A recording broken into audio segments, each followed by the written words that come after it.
여러분 안녕하십니까? 저는 예수제자교회 박정혜 선교사입니다. 오늘 저는 여러분에게 예수 그리스도의 복음을 전하기 원합니다.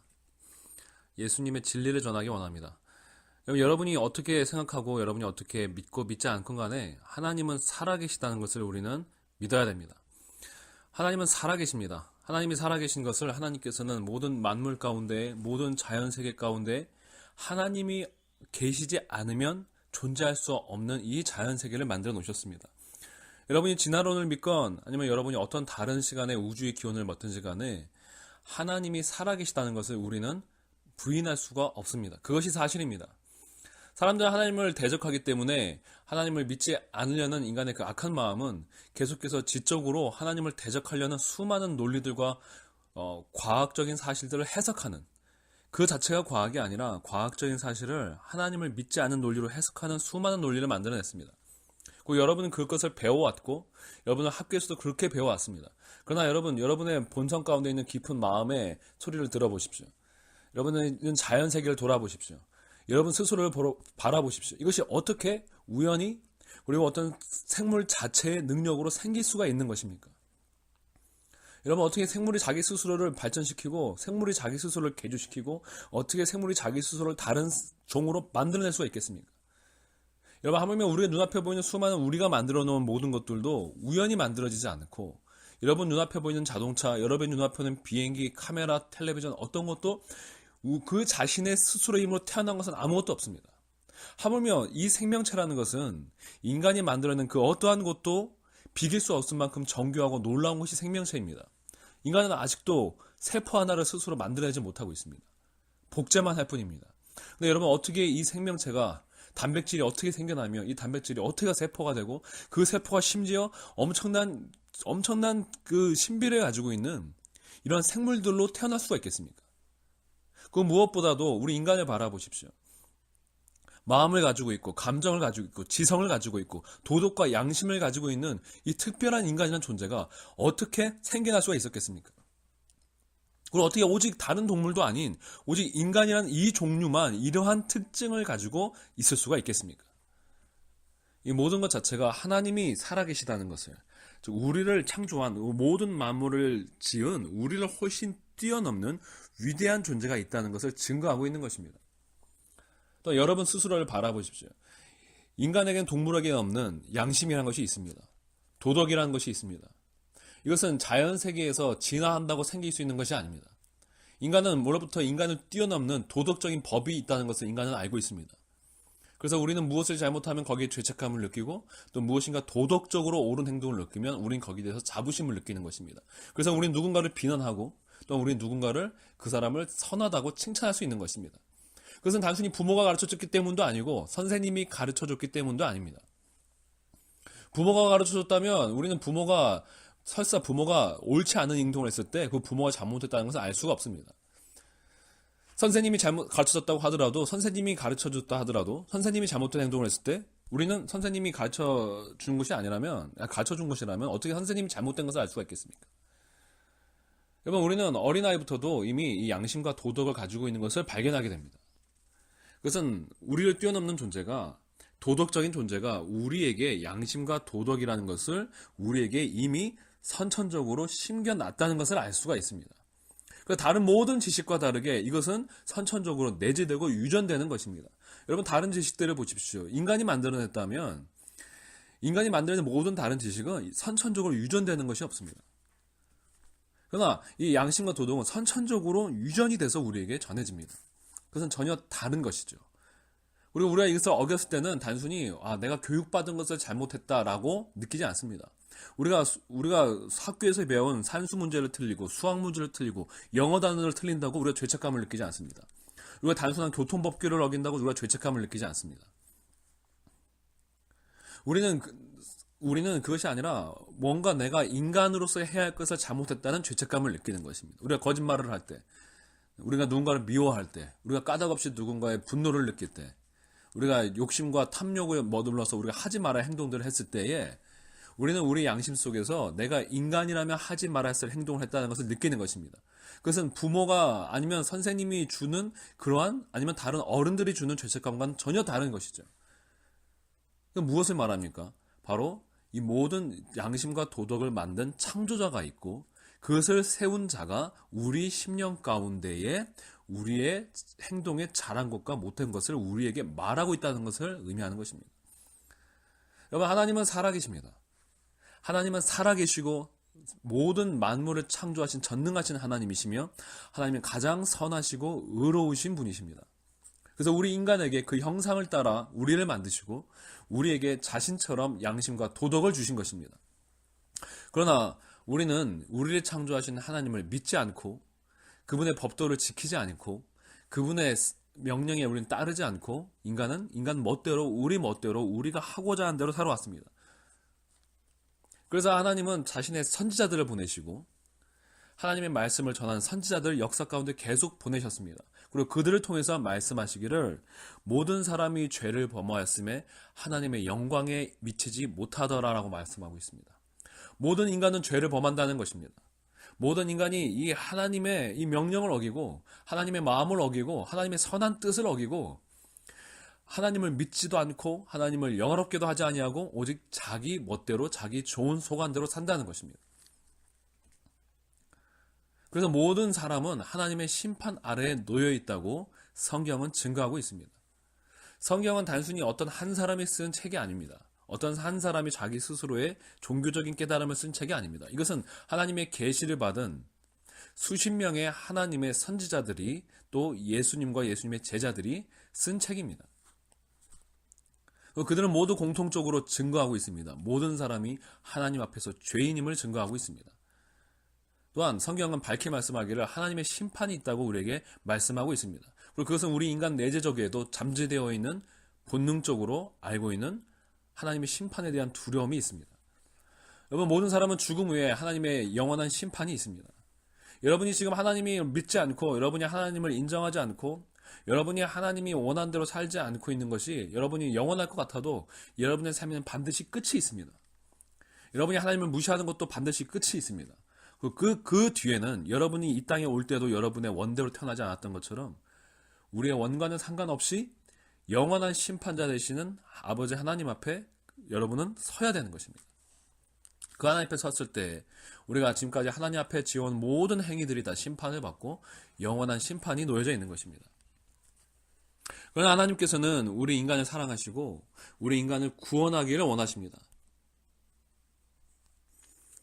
그래서 하나님은 하나님의 뜻을 알지 못하는 인류에게 2000년 전에 하나님의 아들이신 예수 그리스도를 사람으로 이 땅에 보내셨습니다. 예수님은 본래 하나님의 아들이심에도 불구하고 사람이 되셔서 이 땅에 오셨습니다. 그리고 예수님께서는 우리에게 하나님의 진리를 선포하시고 하나님을 따르는 것이 무엇인지를 선포하시며 우리가 회개해야 되는 것을 말씀하셨습니다. 우리가 돌이키고 우리의 죄의 길에서 떠나야 한다고 말씀하셨습니다. 우리의 죄에 대해서 반성하고 애통해하고 하나님께 자백하고 돌아오라고 말씀하셨습니다. 그리고 예수님은 죽은 자도 일으키시고 병자도 고치시고 모든 귀신을 쫓아내시고 이 사람들 가운데 있던 모든 그 사람이 치유할 수 없는 병들을 다 고치시는 놀라운 기적들을 행하셨습니다. 그러나 사람은 예수 그리스도를 믿지 않고 인간은 예수 그리스도를 믿지 않고 십자가에 못 박혀 그를 도리어 죽였습니다. 우리를 구원하시기 위해 하나님께서 그 아들을 보내셨음에도 불구하고 사람은 그 예수 그리스도마저도 하나님의 아들마저도 십자가에 못 박혀 죽인 것입니다. 그러나 예수님은 십자가에서 죽으시고 장사된 지 사흘 만에 다시 살아나셨습니다. 다시 부활하셨습니다. 그리고 예수님의 제자들에게 나타나셨고 하나님은 그 예수 그리스도를 하느님 보좌 우편에 앉히셔서 지금 모든 만물을 통치하시는 만물의 통치자로 예수 그리스도를 삼으셨습니다. 이제 예수님은 하나님 보좌 우편에 앉으셔서 예수님을 믿는 모든 자들을 구원하시고 그들의 죄를 사하여주고 계십니다. 여러분, 어떻게 인간의 죄가 사함을 받을 수가 있습니까? 우리의 이 죄가 어떻게 용서받을 수 있습니까? 그것은 오직 예수 그리스도께서 십자가에서 우리를 위해서 죽으셨기 때문에 가능한 것입니다. 비록 인간은 예수님을 죽였지만 예수님은 그 죽음을 통해서 우리의 죄를 대신한 죽음으로 삼으셨습니다. 우리를 대신하여 십자가에서 죽으신 것입니다. 그래서 우리의 죄는 오직 하나님이 우리에게 보내신 죄 없으신 예수 그리스도의 그 십자가의 죽음을 통해서만 용서를 받습니다. 하나님은 그 예수 그리스도에게 죄를 사하는 권세를 주셨습니다. 이제 부활하신 예수 그리스도는 하나님 보좌 우편에 앉아 계신 예수 그리스도는 그를 믿는 자마다 그 죄를 용서하시는 그 권세를 받으신 분이십니다. 또한 예수 그리스도는 사망의 죽음의 권세를 이기신 분이십니다. 예수님은 그를 믿는 자마다 동일하게 이 죽음과 사망의 권세를 이기는 영원한 생명의 그 권세를 주시는 분이십니다. 그건 단순히 영원히 사는 게 문제가 아닙니다. 새롭게 되는 놀라운 권세와 은혜를 주시는 것입니다.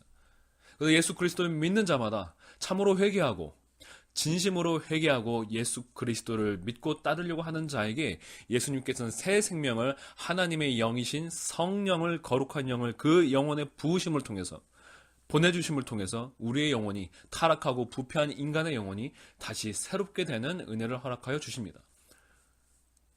예수님은 우리의 죄를 사하여 주시고 우리의 영혼을 다시 새롭게 만들어 주시는 권세를 가지신 것입니다. 여기서 멈추지 아니하고 예수님은 장차 온 땅을 심판하실 것입니다. 여러분 이 땅에 죽어서도 이제 여러분을 심판한 예수 그리스도를 만날 것이고 또한 장차 예수님은 약속하시기를 반드시 다시 오시겠다고 말씀하셨습니다. 하늘로부터 다시 내려오시겠다고 말씀하셨습니다. 그때 우리는 예수 그리스도를 눈으로 이 육체적인 눈으로도 볼 수 있게 될 것입니다. 그때 예수 그리스도는 온 땅을 심판하실 것입니다. 모든 땅에 있는 모든 악의 권세를 하나님을 대적하는 모든 악의 권세를 다 무너뜨리시고 하나님의 나라를 이 땅에 세우실 것입니다. 그 심판대 앞에서 예수 그리스도를 믿고 따라가고 그의 뜻에 따라 살아간 자는 그 심판에서 벗어나 하나님 나라에 들어가는 놀라운 그 권세와 은혜를 받게 됩니다. 그러나 예수 그리스도를 믿지 않고 계속 자신의 죄를 고집하며 하나님을 대적하며 사는 자는 그 죄값을 그대로 받을 수밖에 없는 것입니다. 사랑하는 여러분, 저는 여러분이 예수 그리스도를 믿음으로 죄사함을 받고 예수 그리스도를 믿음으로 말미암아서 여러분의 영혼이 거듭나서 장차 올 하나님의 나라를 준비하고 예배하는 하나님 나라의 백성들이 되길 간절히 소망합니다. 여러분 이 땅에 여러분들이 아무리 여러분이 이 땅의 것을 위해 살아도 그것은 없어지고 결국에는 다 썩어 없어질 허망한 것입니다. 그러나 예수 그리스도는 영원히 살아계시고 하나님은 영원히 멸망하지 않으실 분이십니다. 그분 안에 참된 거룩과 참된 선함과 영원한 공의와 정의가 그 하나님 안에 예수 그리스도 안에 있습니다. 여러분 인간이 영원히 영원한 것을 위해서 사는 것이 가장 가치 있는 것이 아니겠습니까? 우리가 이 땅에서 살아가는 모든 것들은 다 썩어 없어질 그래서 언젠가는 사라져버릴 허망한 것들입니다. 그러나 우리가 예수 그리스도를 위해서 산다면 우리의 삶은 영원한 것을 위해서 살게 될 것이요 우리의 삶은 영원히 하나님 앞에 남게 될 것입니다. 참된 인간의 행복은 이 땅의 것에 있지 않습니다. 이 땅이 주는 모든 행복은 다 쾌락과 정욕이요 그것은 결국 사라져버릴 것밖에 되지 않습니다. 순간적인 것들밖에 되지 않습니다. 그러나 하나님께서 우리에게 예수 그리스도를 통해서 주시는 것은 영원한 생명이요 인간이 이 땅에서 누릴 수 없는 영원한 영혼의 기쁨과 가치를 우리에게 주시는 것입니다. 여러분 예수 그리스도 안에서 인간은 정말로 참된 정의와 공의와 사랑을 맛볼 수 있습니다. 완전한 사랑은 완전한 정의는 인간 사회에 있지 아니하고 오직 예수 그리스도 안에 있는 것입니다. 우리가 그 예수 그리스도 안에서 예수 그리스도를 만날 때에 우리의 영혼이 예수 그리스도의 그 영을 성령을 우리가 받을 때에 우리는 하나님의 영원하신 사랑과 하나님의 완전하신 공의를 우리는 느끼고 그로 말미암아서 우리의 영혼도 변화가 되어서 우리의 삶이 변화가 되고 우리도 원수를 사랑하고 우리도 다른 이들을 용서하고 또한 우리 역시 정의와 공의를 행할 수 있는 새로운 영적인 사람으로 거듭날 수가 있는 것입니다. 여러분 무엇을 선택하시겠습니까? 지금까지 여러분이 계속 살아온 이 인간적이고 세상적이고 썩어 없어질 방법을 계속 선택하며 살아가시겠습니까? 아니면 지금 여러분께서 들은 이 영원히 없어지지 아니할 영원히 우리를 구원하고 우리를 영원한 생명으로 인도하는 우리 주 예수 그리스도의 복음을 선택하시겠습니까? 예수 그리스도는 하나님의 아들이십니다. 하나님은 살아계신 하나님이시며 영원히 통치하실 만왕의 왕이 되십니다. 그 예수께서 이제 여러분을 이 말씀을 통해서 여러분을 부르고 초청하고 계십니다. 예수님은 이렇게 말씀하셨습니다. 누구든지 나를 따르는 자는 자신의 모든 것을 버리고 자신을 부인하고 예수 그리스도를 따르라고 말씀하셨습니다. 여러분 우리는 회개하고 주 예수를 믿어야 되는 것입니다. 회개하고 내가 지금까지 살아왔던 모든 죄된 삶을 다 뒤로 내려놓고 세상적인 욕망을 뒤로 내려놓고 내 야망, 내 꿈을 다 내려놓고 우리는 내 자신의 지금까지 살아왔던 모든 방식과 그 방향을 다 내려놓고 우리는 예수 그리스도를 섬기는 삶으로 우리는 바뀌어야 되는 것입니다. 그것이 회개하는 것입니다. 예수님을 믿는 것은 단순히 예수님을 입으로 주라고 시인하고 고백하는 그 정도의 믿음이 아닙니다. 예수님을 믿는다는 것은 내 삶 전체가 이제 내가 지금까지 살아오던 방식이 아니라 예수 그리스도의 명령대로 내 삶을 바꾸고 내가 더 이상 이 땅의 것이 아니라 이 세상의 것이 아니라 우리 하늘에서부터 예수께서 우리에게 보이신 영원한 의와 생명의 길을 선택하며 따라가는 것을 의미하는 것입니다. 예수님을 믿고 순종하는 삶을 선택하는 것입니다. 내 야망과 내 꿈을 위해서 살던 삶이 아니라 이제는 예수 그리스도와 하나님의 뜻을 위하여서 또한 다른 이들을 구원하기 위하여서 다른 이들을 섬기기 위하여서 살아가는 삶으로 나를 완전히 내 삶의 방향을 바꾸는 것을 의미합니다. 그건 예수님의 뜻에 순종해야 되는 것입니다. 예수님이 명하신 교회 가운데서 함께 교제하면서 예수님이 우리에게 보이신 완전한 사랑을 실천하고 하나님께서 우리에게 보이신 완전한 진리의 길을 선포하면서 살아가는 것이 예수님을 따르고 섬기는 길입니다. 그것은 단순히 나 혼자서 살 수 있는 것이 아닙니다.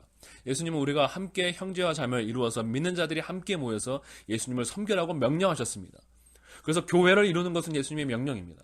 여러분이 예수 그리스도를 온전히 믿고자 한다면 여러분은 회개하고 예수께서 원하시는 교회를 이루어서 인간이 원하는 교회가 아니라 예수께서 원하시는 교회를 이루어서 그 예수 그리스도를 따라가는 삶을 살아야 됩니다.